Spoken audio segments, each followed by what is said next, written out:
इसका जैसा स्वभाव बताया गया है उसको वैसा ना मान करके इस जीव ने क्या किया, उसे विपरीत मान लिया है।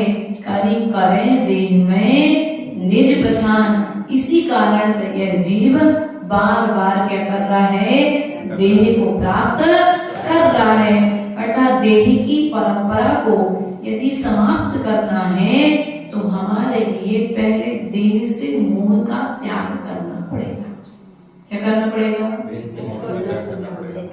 जब तक देह से मोह का त्याग नहीं होगा तब तक तुम्हारा सम्यक दर्शन भी प्रकट नहीं होगा। आज छोटा सा फोड़ा, थोड़ी सी फुंसी तुम्हारे लिए हो गई तो तुम कितना संक्लेश करते हो। वे गज कुमार मुनिराज धन्य हैं जिनके मस्तिष्क पर जलती हुई सिगड़ी रख दी गई, लेकिन फिर भी वे अपनी ध्यान मुद्रा से विचलित नहीं। और हमें छोटा सा मच्छर काट दे तो बोलो तो पंखा चला दो, मॉर्टिन लगा दो, है नाना तरह की व्यवस्था है। क्या करे बड़े भैया? हाँ, सामयिक छोड़कर के नमोकार मंत्र आयरी आराम पर छोड़ेंगे और क्या करेंगे? मच्छर की गोद। बोलो तो नमो को आयरी आराम पर छोड़ दिया हमने, नमोकार मंत्र पढ़ रहे थे पंडित जी, और पढ़ते पढ़ते मच्छर ने काट दिया तो नमोरी हंताणम सिद्धाणम आयरियाणम पर मच्छर ने काटा तो वहीं पर रोकी उंगली और वहीं पर रोके शब्द। और मच्छर के लिए अपशब्द मुख से नहीं, भीतर भीतर तो अपशब्द प्रारंभ हो ही जाते हैं।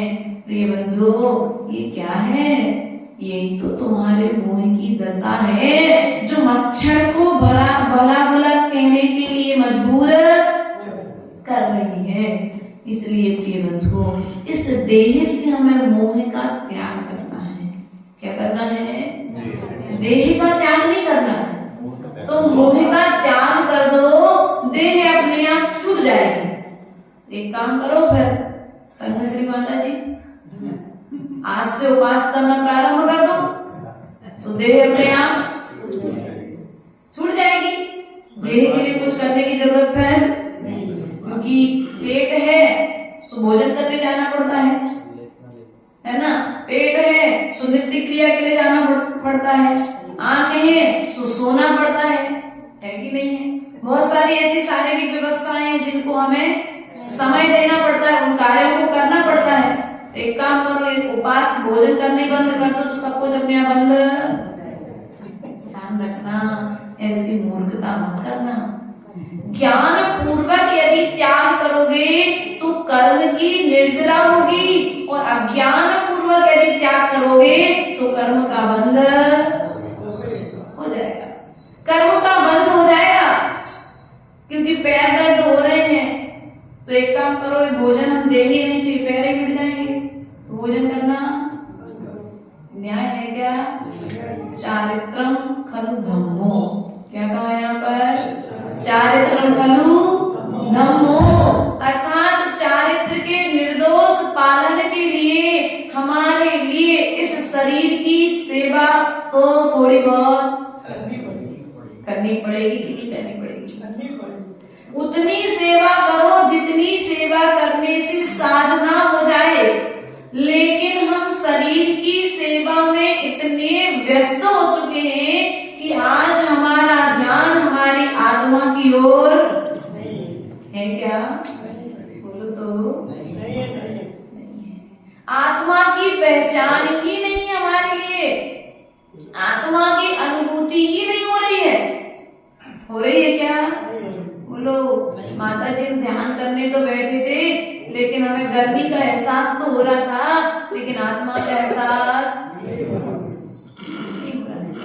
कारण तुमने अभी वहां तक पहुंचने का पुरुषार्थ ही सच्चे मन से तुमने पुरुषार्थ नहीं किया है, इसलिए तुम्हारे लिए कार्य की सिद्धि भी नहीं है। आपने अपने लक्ष्य पर जाने के लिए आपको संवेद शिखर जी जाना भैया।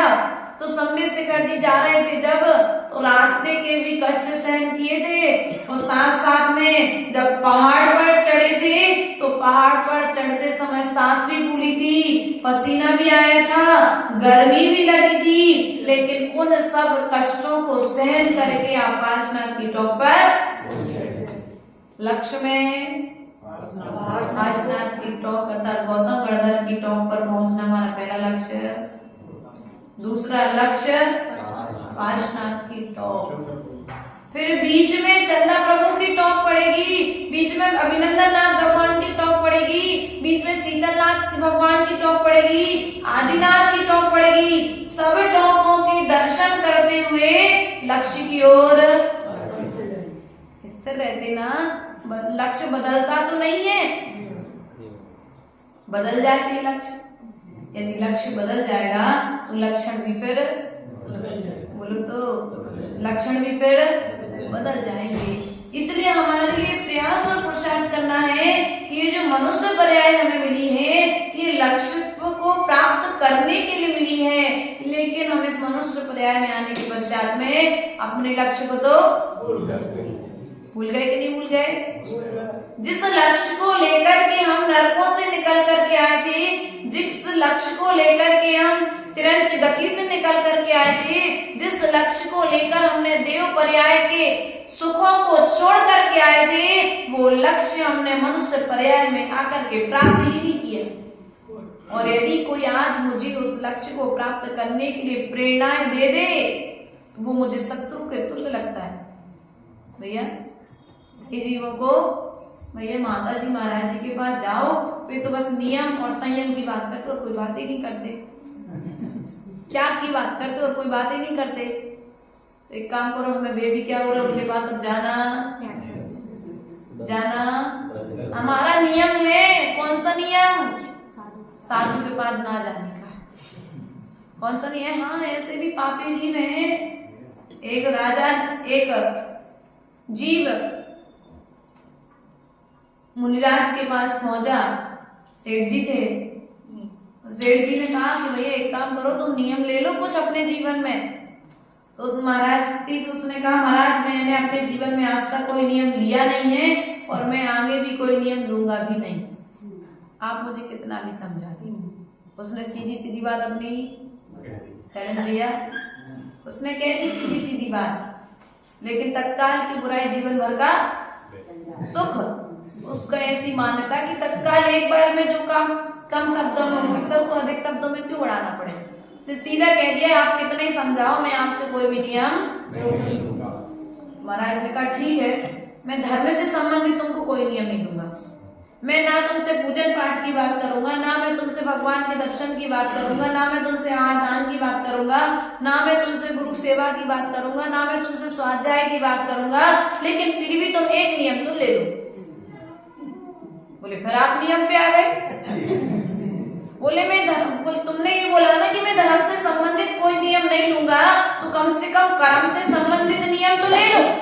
बोले ठीक है दे दो, अब आप नहीं मानते हो तो दे दो आप नियम, लेकिन मैं धर्म से संबंधित कोई भी नियम नहीं लिया उसने नियम।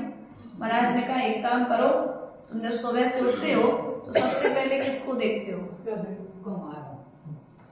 कुम्हार को देखता हूँ। मेरे घर के सामने कुम्हार रहता है और जैसे मैं सबसे पहले उठता हूँ मैं सबसे पहले कुम्हार को देखता हूँ। तो मुनिराज ने कहा एक काम करो, तुम भगवान के दर्शन नहीं कर सकते तो इतना नियम ले लो कि अपनी दुकान खोलने जब जाओगे जब तुम कुम्हार का मुंह देखोगे। नियम तो नियम होता है, चाहे छोटा हो जाए चाहे किसी भी क्षेत्र में लिया गया हो, नियम तो आखिर नियम ही होता है। लेकिन तुम लोग ऐसा नहीं करना। वो तो यहाँ पर नियम की महिमा बताने के लिए बात कही गई है, नहीं तो तुम लोग जिनेंद्र देव का मुख छोड़ करके किसी एक्टर की फोटो लगाकर तुम दर्शन का नियम ले लो। ऐसा तुम लोग नहीं करना। यहाँ पर नियम की महिमा बताई है मूलभूत में कि जो धर्म से बचते हैं और नियम को धारण, किसी भी रूप में नियम को धारण करते हैं, उस नियम के प्रभाव से उनके जीवन में भी अच्छा होता है। उस जीव ने क्या किया, नियम ले लिया प्रातः कालीन वेला में कुम्हार का मुख देखने का नियम ले लिया। अब जब नियम ले लिया उसने कुम्हार का मुख देखने का, तो एक दिन क्या हुआ कि प्रातः कालीन वेला में कुम्हार चला गया, खेत पर चला गया। अब जैसे ही कुम्हार खेत पर गया तो ये भी अब सुबह से कुम्हार दिखा नहीं है और मुझे दुकान खोली है, तो मैं क्या करूं? कुम्हार की पत्नी से पूछा कुम्हार कहाँ है? तो बोला वो तो खेत पे गए। और जैसे ये उसका पीछा करते करते खेत पर पहुंच गया, और जैसे ही खेत पर पहुंचा तो वो कुम्हार मिट्टी खोद रहा था, और मिट्टी खोदते खोदते उसे उस खान में क्या मिल गई? खदान में खजाना मिल गया। और जैसे ही खजाना मिला, ये तो नीचे उसने तो देखा ही नहीं क्योंकि खंती बड़ी थी, तो उसने जैसे ही वो खजाना खोदते समय उसे सोना देखा, सो खड़ा हो गया। और जैसे ही खड़ा हुआ, सामने से सेठ जी आए, उनने इसका मुख देख लिया। अब नीचे क्या खुदाई उन्होंने कुछ नहीं देखा, लेकिन सेठ जी चिल्लाते हुए क्या गए आगे? देखो सबने कहानी सुनी है, देख लिया करते हुए आगे बढ़ता गया। अब बेचारा कुम्हार क्या कहता है? भैया एक काम करो, तुमने देख लिया तो किसी से मत कहना, लेकिन ये नहीं पूछा कि तुमने क्या देखा। कई बार हम भी इस तरह के गलतियों में कई बार हम अगर कोई कैसे देख लिया, हम तो सब जानते हैं, भैया एक बार बता दो तुम सब में कहा जाना, एक बार पूछ लेना, क्योंकि अपन कहते भाई हम सब जानत हैं, हमें सब पता है, भैया बता दो सब में कहाँ पता है। हो सके जो तुम्हें पता हो वो उन्हें पता ना हो, जो उन्हें पता हो तुम्हें पता ना हो।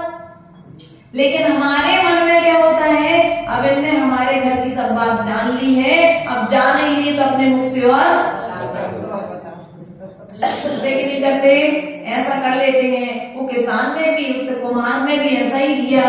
उसने सोचा ये कह रहा है देख लिया देख लिया देख लिया, और करके वो उसके पीछे पीछे भागता गया। रुको तो सेठ जी रुको तो, क्या देख लिया? सेठ जी कहते मैंने तो सब देख लिया, मैंने तो देख लिया, बस मुझे दुकान खोलने जाना है, मैं लेट हो रहा हूँ। सेठ जी आगे आगे भाग रहे हैं, कुम्हार पीछे पीछे भाग रहा है, एक दूसरे के पीछे भागते चले जा रहे हैं। सेठ जी चिल्ला रहे हैं मैंने सब देख लिया, कुम्हार कह रहा है किसी से मत कहना। अब क्या कह रहा है कुम्हार? आप किसी से मत कहना, चाहे तुम चाहो तो आधा क्या ले लो। सेठ को तो पता ही नहीं, आधा ले लो। जैसे उसने कहा आधा ले लो तो सेठ वहीं रुक गया। ये बात क्या, आधा ले लो, आधा देने की बात आ गई। तो कुम्हार कहता है सेठ जी तुम किसी से मत कहना, तुम आधा ले लो। तो सेठ ने पूछा आधा क्या ले लो? बोले जब मैं वहां पर खुदाई कर रहा था, मुझे सोने के घड़े मिले हैं, सोने से भरा हुआ बहुत सारा माल मिला है। एक काम करो आप आधा माल ले लो किसी से। सेठ जी कहते हैं तो मैं देना सो दे दो, लेकिन मैंने तुम्हें खोदते हुए। अब वो अपनी मस्तिष्क पर हाथ कूट रहा है कि मैंने इसे, अब मुझे अपना आधा धन देना। कई बार हम भी इस तरह की गलती कर बैठते कि नहीं कर बैठते। सामने वाले के मुख से डायरेक्ट सुन लो ना कि बात क्या है, बल्कि शंकाओं के बल पर हम समाधान और अपने पेट की पूरी बात बोलो। तो अपने घर का तमाशा हम स्वयं, अपने समाज की बात, क्योंकि समाज भी एक परिवार है। समाज क्या है? एक परिवार है। जैसे हम अपने परिवार की बात किसी दूसरे पड़ोसी को नहीं बताते हैं, है ना, उसी प्रकार से हमारी समाज के यदि 4 व्यक्तियों में किसी भी तरह की कोई बात है तो वह भी हमें दूसरे को नहीं बताना चाहिए। ये बात हम अपने बच्चे को बचपन से तो सिखाते हैं, लेकिन स्वयं भूल जाते हैं कि बेटा जो कार्य हमने तुमको सिखाया है वो कार्य तुम जीवन भर करना, लेकिन हम जब बड़े हो जाते हैं तो वो गलती हम बड़े बड़े कर बैठते ही नहीं बैठते हैं। इसलिए यदि जीवन को सुखी बनाना है तो आचार्य उन्होंने यहाँ पर उद्गल नव धर्म अधर्म काल, अर्थात उद्गल में जो भूल है हमारी, उद्गल को मानने में हमारी भूल है, उस भूल को सुधारने की जरूरत है। अर्थात जो अचेतन है वो क्या है, जिसमें चेतना नहीं है वो क्या है, उद्गल है। क्या है वह, उद्गल है। उसके पश्चात में धर्म, जो जीव को चलने में सहायक होता है वह धर्म द्रव्य है। क्या है, जो जीव को चलने में सहायक होता है वह धर्म द्रव्य है। जो जीव को ठहरने में सहायक होता है वह अधर्म द्रव्य है। कौन सा द्रव्य है वो, अधर्म द्रव्य है। और जो अवगाहन देने में सहायक होता है वह आकाश द्रव्य है। कौन सा द्रव्य है वह, आकाश द्रव्य है। और जो काल द्रव्य अर्थात काल की मर्यादा, अर्थात दीप की, जैसे यहाँ पर उदाहरण देते हुए कहते हैं, जैसे मशीन चलाने वाला व्यक्ति, कौन, मशीन चलाने वाला क्या हो गया, जीव। मशीन चलाने वाला क्या हो गया, जीव। उद्गल द्रव्य अर्थात मशीन क्या है, उद्गल है।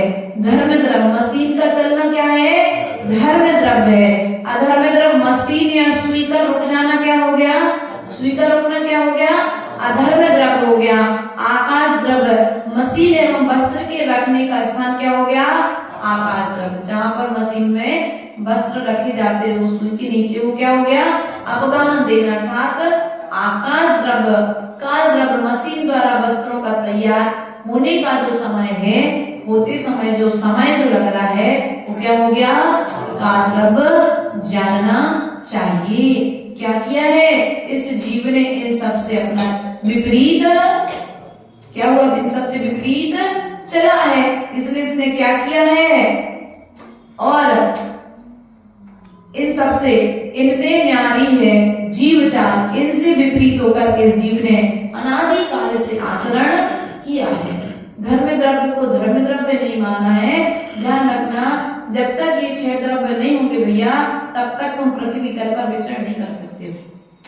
इन 6 द्रव्यों के बिना तुम्हारा विचरण संभव है क्या, चल नहीं सकते, बैठ नहीं सकते, रुक नहीं सकते, जब तक ये 6 द्रव्य नहीं हो।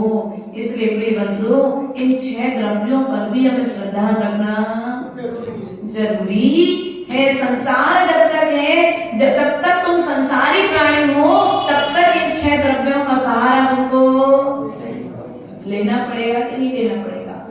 लेकिन व्यक्ति क्या करता है, ताको न जान विपरीत मान, और इनको जानकर बिना जाने ही क्या करता, विपरीत आचरण कर लेता है। करी करे देह में निज पहचान, और क्या करता है, शरीर में आत्मा की पहचान, क्या करता है, शरीर में आत्मा की पहचान कर लेता है। एक समय की बात है, एक घर में एक सेठ जी का अचानक से स्वास्थ्य खराब हो गया। क्या हो गया, देह का संबंध, कितना राग है हमें अपने परिवार से, हमें अपने प्रिय बंधुओं से इतना राग है कि हम उनके संबंधों को छोड़ नहीं सकते। ध्यान रखना, ये जितने भी तुम्हारे रिश्ते बने हुए हैं, ये रिश्ते एक ना एक दिन तुमको बिना बताए छोड़ करके जाने वाले। बता के जाओगे कि पवन भैया, कोई दिन, तिथि, तारीख, बार, वर्ष, महीना भैया कोई फिक्स किया है क्या, कि अब इस तारीख को जाने वाले हैं, उस तारीख के पहले हम आपकी पूरी व्यवस्था, कोई फिक्स किया क्या, नहीं किया है ना। प्रिय बंधु, ध्यान रखना अपने जीवन में। उस परिवार में भी सेठ जी रहा करते थे, और सेठ जी की ऐसी मान्यता थी कि मेरी पत्नी मेरे बिना भोजन करती नहीं है। और सेठ जी ने मुनिराज के पास में गए। मुनिराज ने उन्हें भेद विज्ञान रूप संबोधन किया। जब भेद विज्ञान रूप संबोधन दिया तो सेठ जी के दिमाग में थोड़ा सा ऐसा लगा कि सच में मैं कहीं कोई गलत मान्यता में तो नहीं हूँ। सेठ जी ने अपनी पत्नी की परीक्षा लेना चाहा। जैसे ही मंदिर से आए, दिन भर निकल गया, रात्रि हो गई और जैसे ही रात्रि हुई सेठ जी श्वास को रोक करके सो गए। क्या हो गए? उन्होंने श्वास को रोक लिया। जितने समय पत्नी देखने आते उतने समय वे सांस को रोक लेते। पत्नी ने सोचा कि पतिदेव का मरण क्या हो गया? पतिदेव का मरण हो गया है। अब उसने सोचा कि देखो ये मर तो गई है, यदि अब भी हम हल्ला करेंगे तो पूरी रात रोना पड़ेगा। हाँ, आजकल जमाना देखो, अगर अब भी हल्ला करेंगे कि मरण को प्राप्त हो गए हैं तो हमें पूरी रात रोना पड़ेगा। वो पूरी रात रोते रोते हमारा गला सूख जाएगा। इससे अच्छा एक काम करो, अभी हम हल्ला नहीं करते हैं। सेठानी थोड़ी लोरूपी थी, जीभ की थोड़ी सी चटू थी। उसने क्या किया, हाँ अपने अशुद्ध भाषा में ऐसी बोलते है ना, उसको थोड़ा भोजन करने की ज्यादा शौक था। तो उसने अब सेठ जी चले तो गए हैं, लेकिन एक काम करो, कम से कम लोग आए उसके पहले हम कुछ खा पी लेंगे, थोड़ी सी एनर्जी बनी रहेगी। उसने रात को ही सुबह के नाश्ते की तैयारी कर ली और नाश्ते की तैयारी करके रख दी। सुबह उठ करके सबसे पहले अपना नाश्ता बनाया, भोजन किया, फिर बच्चों को जगाया कि तुम्हारे रोते रोते सब बच्चों को जगा लिया, थोड़ा सा तो स्वांग करना ही पड़ेगा। लेकिन बच्चों को क्या पता कि मम्मी खा पी के बढ़िया तैयार है। ध्यान रखना प्रिय बंधुओं, ऐसी स्थिति कई जीवों की संसार में देखने में स्वार्थ का संसार है। लेकिन हमने क्या किया है? आपका आत्मा का संबंध है कि देह का संबंध है? बोलो तो दिग्वेश, काहे का संबंध है? देह का संबंध है कि आत्मा का संबंध है? स्वभाव का संबंध है कि विवाह का संबंध है? कुछ बोल पाओगे? सब अपनी अपनी जानते हो भैया, केवी की जरूरत नहीं है। लेकिन ध्यान रखना, जिससे भ्रम में तुम पड़े हो वह भ्रम भी एक दिन जब टूटेगा तो परिवार अपने आप छूट जाएगा, छोड़ने की जरूरत नहीं पड़ेगी। सेठ जी ने जब यह सब दृश्य देखा तो उन्होंने क्या किया? परिवार छोड़ दिया और परिवार छोड़ करके वे मुनिराज के पास दीक्षा लेने के लिए। परिवार छोड़ने में समय, जब तक हमारी भ्रम बना हुआ है, हमारी आंखों पर राग का पर्दा डला हुआ है, तब तक परिवार मुझे अपना लग रहा है, समाज मुझे अपनी लग रही है, साधु मुझे अपना लग रहा है। लेकिन जैसे ही भ्रम टूटेगा वैसे लगेगा भैया मेरा कोई भी है क्या?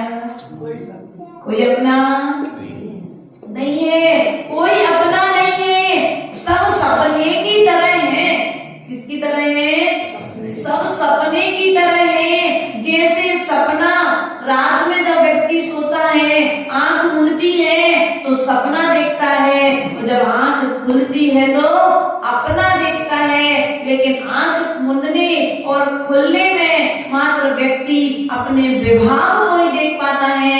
यदि आंख खोलता तब भी स्वभाव दिखता और आंख बंद करता तब भी स्वभाव दिखता, तो उसको पार्श्वनाथ के जैसे बनने में समय क्यों लग रहा है? क्योंकि अभी भ्रम टूटा नहीं है। क्या इतना अधिक विश्वास है मुझे पार्श्वनाथ भगवान की वाणी पर विश्वास नहीं है क्या? बोलो तो आजू, भगवान की वाणी पर विश्वास बोलो तो भैया। विश्वास तो है, लेकिन जिस रूप में होना चाहिए उस रूप में हमारा श्रद्धा नहीं है। जब तक भ्रम नहीं टूटेगा तब तक परिवार छूटेगा। कपड़े छूटेंगे क्या? बिच्छी कमंडल नहीं आएंगे हाथ में पवन जी, जब तक भ्रम नहीं छूटेगा। कितने ही जिनवाणी पढ़ लो, कितने ही स्वाध्याय कर लो, लेकिन जिनवाणी पढ़ते हुए भी यदि मोह का पर्दा नहीं हटा तो सब कुछ पढ़ना। बोलो तो एक काम करो माता जी, पढ़ना। हाँ, तुम लोग ऐसे ही पा रहे हो जी, सीधा सीधा ग्रहण नहीं करोगे, उल्टा ग्रहण करके आसन करना। ऐसे करोगे ना क्लेश?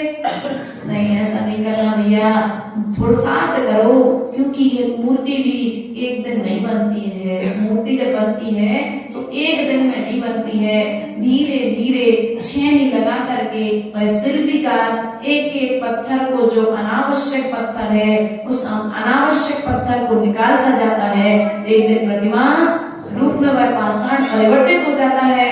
उसी प्रकार से आज भले ही तुम्हें श्रद्धा नहीं है, आज भले ही तुम्हें विश्वास नहीं है, लेकिन जो जो कार्य तुमको जिनेंद्र देव ने अपने समोषण में करने को कहा है, उन्होंने कार्यों को बिना श्रद्धा पूर्वक भी करते रहना, कोई बात नहीं।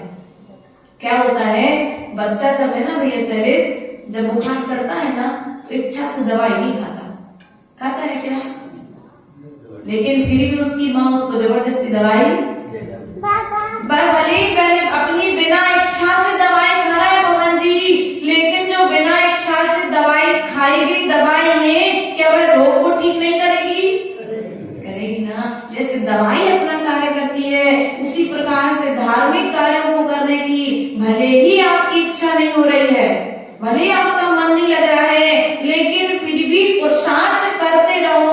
एक ना एक दिन आपको अपने कार्य की सिद्धि छोड़ना। बोलो तो एक काम करो, जब भ्रम छूट नहीं रहा है, टूट नहीं रहा है, तो सब कुछ करना छोड़ दो। ऐसा नहीं करना, क्योंकि अभी जितने कर्म की निर्जरा कर पा रहे हो, उतनी निर्जरा फिर आगे नहीं कर पाओगे। इसलिए अपने श्रावक के योग्य जो कार्य हैं, उन श्रावक के योग्य कार्यों को, भ्रम को त्याग करके हमें करते रहना चाहिए।